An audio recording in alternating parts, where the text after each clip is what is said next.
Под силно полициско обезбедување во Основниот суд во Штип почна судењето на петмината турски државјани кои се обвинети за убиството на 25-годишниот Енес Оздемир од Турција, кој на 8 мај во вечерните часови со 6 куршуми беше застрелан во преполно кафоле на градскиот плоштад во Штип. Главниот обвинет 21-годишниот Кадир Кара се товари за тешко дело убиство и неовластено држење на оружје, а останатите четворица за кривично дело помагање при извршување на убиството. Обвинителството тврди дека станува збор за тешко и дрско убиство извршено со умисла, додека одбраната дека убиството е реакција во миг и дека Кара пукал во нужна одбрана, бидејќи Оздемир наводно имал нож во себе и бил под дејство на алкохол и дрога.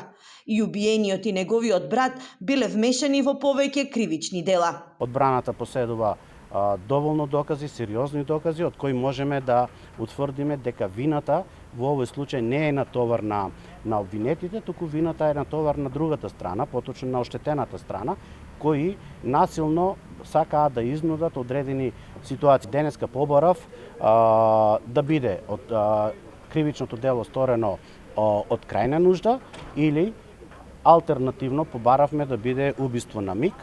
Речиси сите обвинети освен девојката се со дебело криминално досие. Двајца од нив кои логистички му помагале на убиецот се барани во Турција за убиство и недозволено поседување на оружје.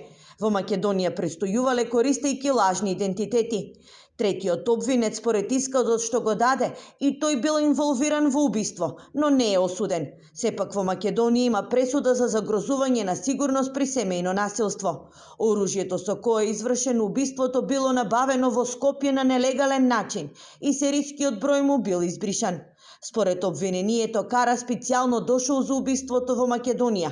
Бил сместен во стан во комплексот Джевахир. На денот на убиството со автомобил, тројцата обвинети убиецот го донеле во Штип, каде претходно преку мобилна апликација договорил средба во кафулето.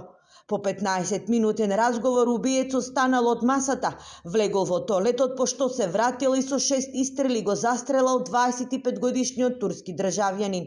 По убиството групата се обидела да побегне со помош на студентка од Турција, но кај на платната рампа миладиновци биле фатени. Судењето продолжува на 19-ти наредниот месец.